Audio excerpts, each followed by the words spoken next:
নমস্কাৰ অন্য নতুন বিগ ব্ৰেকিং আপডেট লৈ আহিছোঁ। আজি ঘোষণা কৰা হ'ব মেট্ৰিকৰ ফলাফল। ইতিমধ্যে ইয়াৰ আপডেট আহি গৈছে, সকলোবিলাক দেখাই দিম, আপোনালোকে চাই থাকিব। আমি যদি চাওঁ তেন্তে ৰণোজ পেগুদেৱৰ অফিচিয়েল টুইটাৰ হেণ্ডেলত আপোনালোকে চালে দেখিব পাৰে যে HSLC result will be declared today. আৰু টাইম শ্বিডিউলখিনি দেখাই থোৱা আছে। 8টা বজাত issue of notification, 10:15 release of the press note আৰু 10:30 AM পাব্লিকেশ্যন অফ ৰিজাল্ট।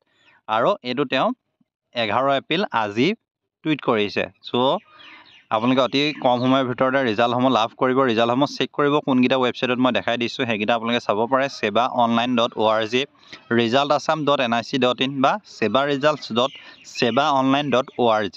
এই তিনিটা মেইন ৱেবছাইট হয়। বাকীখিনিও ৱেবছাইট আমি আমাৰ এই ভিডিঅ'তে আপডেট দি থাকিম। চ' আপোনালোকে ডেছক্ৰিপশ্যনত লিংক আছে, তাৰ পৰা গৈ পিনে আপোনাৰ ৰিজাল্টসমূহ চেক কৰিব পাৰিব। ভিডিঅ'টো যিমান পাৰে শ্বেয়াৰ কৰিব। কাৰোবাৰ যদি ৰিজাল্ট চাই দিব লাগে, ডেছক্ৰিপশ্যনত আমাৰ হোৱাটছএপ গ্ৰুপৰ নাম্বাৰ দিয়া আছে, তাৰ পৰা আপোনালোকে চাব পাৰিব।